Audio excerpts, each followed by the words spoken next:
Hello there, ladies and gentlemen, this is Boisterous coming to you with some Diamond League destruction on Metalopolis. Down here in the southern position on this map, we have Lauriel spawning in as the red Protoss, and up here in the northern position, we have RaZeParmar spawning in as his enemy, the blue Zerg. As this game starts off, we have Lauriel saying good luck, have fun, but his enemy sadly not quite reciprocating the feelings.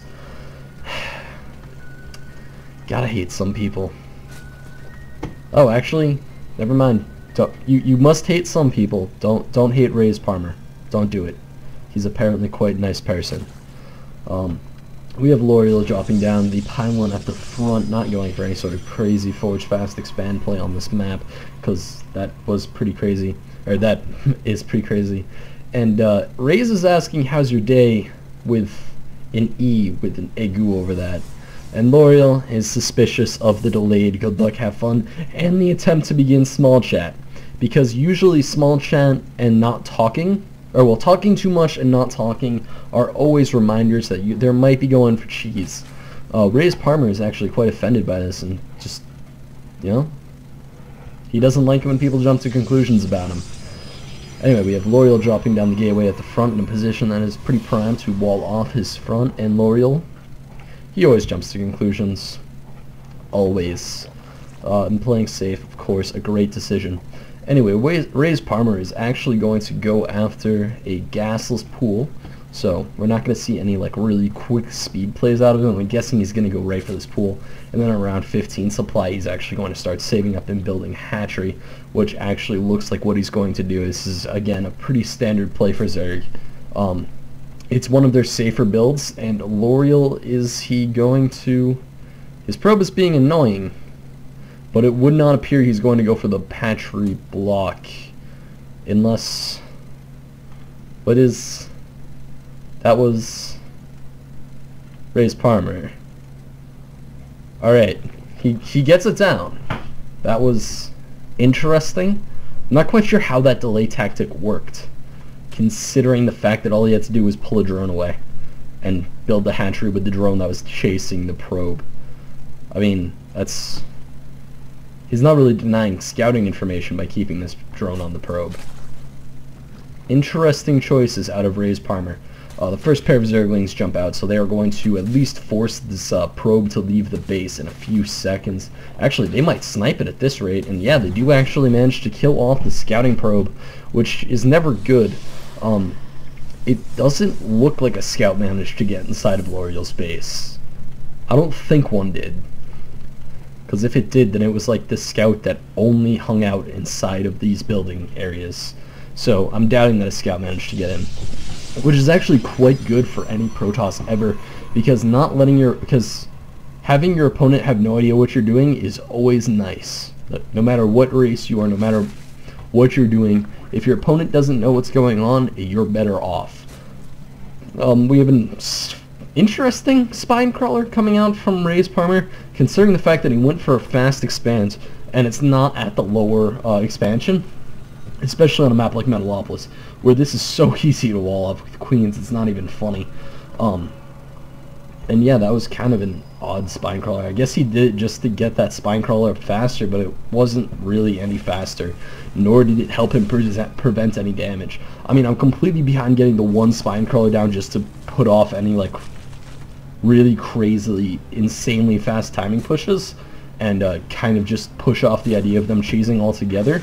However, getting it down that fast is kind of unnecessary, because honestly no cheese really comes out that rapidly, especially if you can scout the front or you have an overlord in a position like this. That's basically, you'll know it's coming. Or if it is coming, and like, is it the cheese that happens that fast, which is usually cannon rushes. If you're trying to defend a cannon rush with a spine crawler, you're gonna die anyway. It doesn't work. I mean, I guess spine crawlers can reduce damage from cannon rushes, but yeah, it doesn't really matter. We have 6 Zerglings popping out around, being kind of annoying. Lauriel actually putting his sentries into a pretty nasty spot right there. One of them, whoa, god, one of the sentries just barely stays alive with a last second kind of clutch force field. But honestly, I don't understand the point behind this force field, because they were speedless lings. They weren't really at a risk of breaking up the ramp and completely destroying shit. I mean, I guess he did that mainly just to preserve the fact that his Stargate tech was a secret, because Zerglings getting into your main base, especially that few Zerglings, can't really do anything to your worker line. They might kill 1 or 2 probes, but the fact that Zerglings are there kind of prevented that many drones from being made, so it's not really that big of a deal. Now, of course, we do have the second Void Ray on the way for Lauriel, not going for anything like the 1 Void Ray and 2 Phoenix action, which you see a lot of people go for nowadays, where they just fly into Phoenix, they pick up a Queen, and they kill the Queen while it's lifted up by the Phoenix, which basically makes your Void Rays indestructible, especially if your opponent is not going for Evo Chambers like what RaZeParmar is doing right now. So I have a feeling that if there actually was Phoenixes, this might be a game ender, to be quite perfectly honest. This Void Ray might literally just destroy RaZeParmar. I don't know what Lauriel is doing right now. This feels like a miscontrol on the Void Ray to me, just because he had it in a spot where he was facing a Queen one-on-one. There was no creep to bring another Queen over, and then he just brought it over so that it was in between 2 Queens, and gave this Queen time to run to her Queen buddies. I guess that's annoying, but it's nothing really like. I'm just gonna go with saying that he should have just stayed attacking that original Queen, and that was kind of a misstep. Nothing major, but definitely a small misstep. Now, of course, these Void Rays are doing plenty just by forcing the Zerg to stay on 2 bases, along with sniping off. I think this is actually going to be the 3rd Overlords. So, RaZeParmar is actually going to be 16 supply in the red. Had to make sure I didn't get that math wrong, because I don't like getting math wrong. It makes me not feel that smart. We have Lauriel just, again, going for pretty standard builds. The Observer is about to come out. So this was, just an average Stargate into Robo, which is what you see a lot of people do, because as soon as you reveal your Stargate tech, your Zerg opponent is going to start overcompensating for that Stargate tech. For example, we have the Hydrogen out of RaZeParmar. Hydrodens are useless. You're not going to see a whole lot of people that are just going Hydras for kicks in Zerg versus Protoss, because honestly they don't help you that much, especially the way that it is right now, where usually you have the Zerg going for some sort of Sentry Stalker Colossus formation. Unless you scout like a 7 Stargate play, you don't need Hydrodens. And actually building these 8 Hydras is even more of an overcommitment, because he has 6 Spore Crawlers down. So going for 6 Spore Crawlers and a Hydrogen is kind of just you don't need that much, to be honest.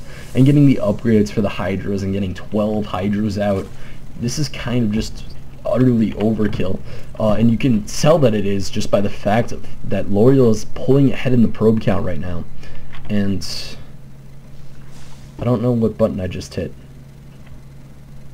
I meant to go back to production. I think I hit fast forward, so I think we just missed 30 seconds in the game. Whoops. Gotta make sure to hit the right hotkeys. Anyway, we have Lauriel building up his Twilight Council. So these Stalkers, I'm guessing, are going to become Blink Stalkers, and yeah, there's the Chrono Boost on the Blink. And also, Lauriel's not spending his Chrono Boost, which is something that you see a lot of Protoss do, and it's just a huge thing in your game, where Chrono Boost being at 100%, you're losing a lot of building time, actually. If you think about it, every second that the Chrono Boost is at 100, because I'm pretty sure you gain Chrono Boost at the rate of an energy a second, I think. I'm fairly sure that's how long it takes. So basically, it might be an energy every 2 seconds, but essentially you're losing like 0.5% of a building time per second that your Nexus is just sitting there at cap, because you're just wasting energy. And if you think about it, each energy is 50% faster for 20 seconds. That's pretty major. We have a Night Swarm attack, which is what you want to do with Hydras when you have them, going after Lauriel's 3rd. And actually, it's going to snipe off the third Nexus, and if they can manage to hop back in this Nidus Swarm with minimal losses, it looks like only one Hydralisk went down from that attack. Wow, that was a really nice harassment play. He lost like 2 Zerglings and a Hydralisk, and he killed off a Nexus and a couple Phoenixes. That was pretty damn good out of RaZeParmar.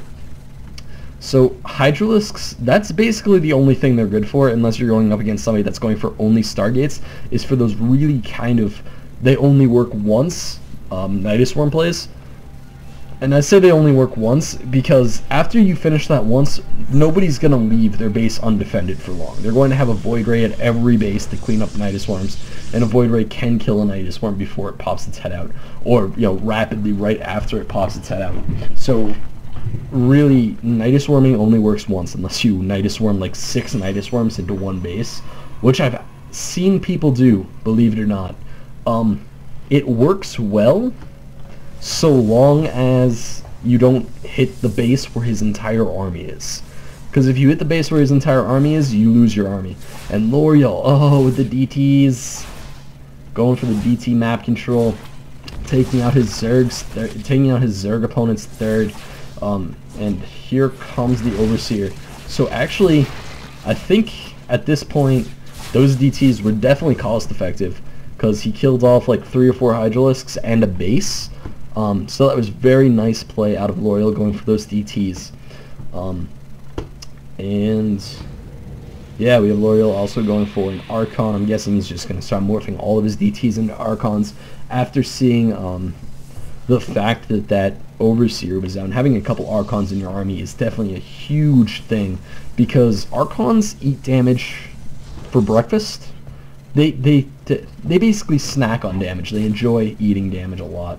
So when you face a Zerg army that's so based on doing so much damage over such a short amount of time, like what Hydralisks are, because Hydralisks have ridiculously high DPS and essentially nothing else going for them. Hydralisks and Mutas both, really. So when you're facing something like that, you want to have units that can tank that amount of damage, because you're really not going to be able to match the DPS of the Zerg army. What you can do is basically deal AoE damage until they die. So I wouldn't be surprised to see Lauriel dropping a High Templar area or a Robo Bay, because essentially they both serve the same purpose. The High Templar Archives just serves it in more of the area of effect that you need for Hydralisks. So if I see somebody go for Hydralisks and I'm playing as Protoss, I definitely go for those High Templar, because it's annoying to deal with High Templar as Zerg. Really, really annoying. I guess you can get a couple of lucky snipes off with your Mutalisks and maybe get a few of them, but if there are 2 or 3 Archons in the army, it's not going to happen.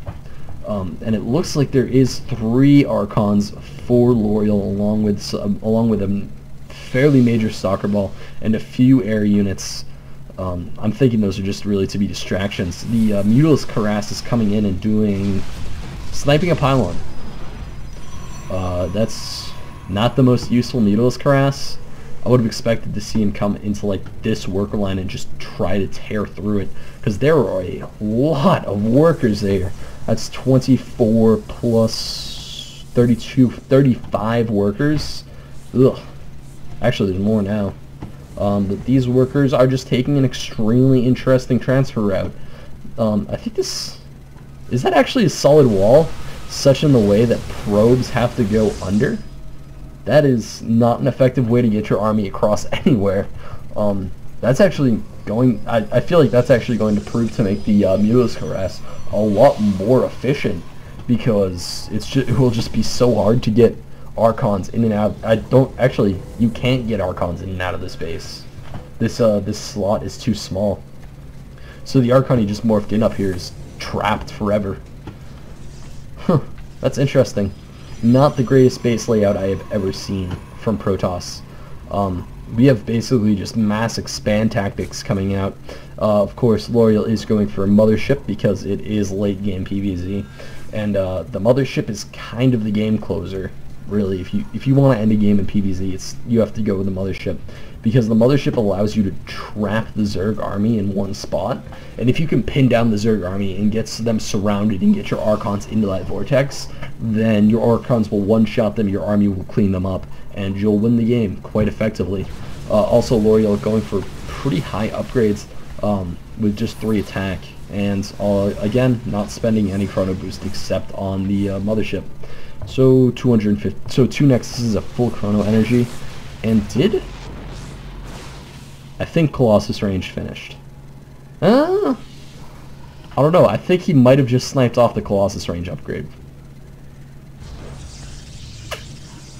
which would suck for Lauriel, actually. Getting Colossus range sniped, not fun. Not fun at all. Because Colossus range really makes you so much more effective against Hydralisks. And by so much more effective, I mean basically effective at all. Because Colossi are fairly easy for Hydralisks to snipe, unless of course you get that range. Now we have the Mothership out, and the Mothership makes... It makes this Mutalisk harass a lot more hope to God you don't get trapped in a vortex. Because if you manage to trap any number of these Mutalisks in a vortex, you just did an impossible amount of economic damage to your opponent. Impossible amount. Like, you cannot recover from that anytime soon. And these Mutalisks, there's not enough energy to vortex. Oh, that sucks. If there was enough energy to vortex, I could see all of these Mutalisks die in half a second. Just because one vortex will clean up as many Mutalisks as you can possibly hit with it. Because once you get Mutalisks vortexed, if you can get like 4 or 5 Archons into the Archon toilet, you're gonna kill all the Mutalisks. I've seen a couple of plays recently, mainly out of like the IPL and stuff, where it's like a PvP and they go for a Mothership, and you just see this Mothership vortex and it hits like 9 Void Rays, and then it's literally game over because you just watch 5 Archons walk in. The Mutalisks, or the things this is going to be base trade. This is going to be a complete and utter base trade from our players. Now, of course, neither is Terran, so they're both kind of okay with this, because the only race you don't want to base trade against would definitely be Terran. Base trading against Terran is not intelligent, because Terran just has, the flying buildings and everything like that, where they will clean you up far quicker than you can clean them up. I think there was one game where I won a base race against a Terran, and I just had a massive Mutalisk flock, and I like flew in and I 2-shotted his command center, and like the last bounce of my last Mutalisk killed the command center, and it was insane. The guy BM'd me so hard after the game, though. Anyway, we have the full-on base race happening right now. We have RaZeParmar. Actually, this looks like some of the promos from Heart of the Swarm, where you just see like Zerglings like running into the base and just chewing it apart and everything dying really quickly. Yeah, definitely looks like a promo to Heart of the Swarm. We also have Lauriel up here just killing shit. So I'm guessing this is going to be what a promo for Legacy of the Void looks like. When Protoss is finally overpowered. Because everybody knows Protoss hasn't been overpowered in so long. We have Lauriel going for a Nexus in his opponent's main, which is of course very annoying. However, the fact that RaZeParmar has bases everywhere else is probably going to prove pretty annoying for Lauriel. Plus the fact that Parmar actually has a much larger bank, but I doubt he's ever going to get to the point where he can use that, just because of how many overlords are getting sniped right now. So unless he like sacks all of his drones and manages to get some of his overlords away, then I guess he can make 24 more Mutalisks and maybe hold on to this game. But that does not look like what it's going to be for our Zerg right now. And he doesn't want to engage into this army. He is not very confident. Actually, he should not be very confident about his ability to take on this Protoss ball, because this Protoss ball will absolutely clean up and destroy him. Especially because he just doesn't have any Overseers anymore, does he? He has one Overseer. If this Overseer gets sniped, it's game. Game over. You don't kill a mothership and an army without an overseer, because your zerglings will just get destroyed way faster. And then even if your mutalisks do manage to kill off the overseer, there's not going to be anything left. Now the mutalisks have managed to find Lauriel's base, but he has pylons already built up in a separate location, and it's going to take quite a while for anything to find these pylons, I have the feeling. Of course, cleaning up quite a few zerglings there, which reduces, cleaning up a lot more zerglings. I feel like if there were nice force field uses there, he might have actually caught all of those zerglings, and that would have been game over. We have the Nexus building on the low ground here, kind of an interesting choice, because now any unit can find it, instead of just the flying unit. So we have the zerglings swinging back up to his position. I have a feeling he actually knows about this base, which isn't good for Lauriel, and... Okay, they found it. That was a very interesting run pattern from our zerglings, going all the way up, being like, he didn't build next to the mineral lines. I wonder where he built. Ooh, Lauriel starting the pylons as soon as the last one falls. Oh god. Now, of course, Lauriel has taken the definitive food supply lead. I'm just gonna say food supply lead. However, these are the last... Alright, there's a pylon here. However, there's 3 pylons down here that are probably going to get sniped in half a second because of all these mutalisks flying down, and... Wow, actually they don't get sniped. I'm kind of impressed. Mainly because these mutalisks flew away from 2 phoenixes instead of taking 2 phoenixes as free kills. I'm guessing that he has all of his... Yeah, he has all of them hotkeyed. So we have 29 mutalisks against 2 Colossi, 5 Archons, 2 Void Rays, 33 Stalkers, 2 Phoenixes, 3 Sentries, and a Mothership. I feel like this ball is definitely in Protos's court right now. Especially if he can get a Vortex. Oh, he gets kind of a Vortex. That was actually not an awful Vortex. I think he got like 4 or 5 mutalisks. So he's going to be able to snipe those off quite easily. Did he actually? Yeah, he got a couple mutalisks. He's just not going to manage to kill any of the mutalisks that he caught. He might get one. But that's mainly because of a missed micro by the Zerg player. Now, that's game.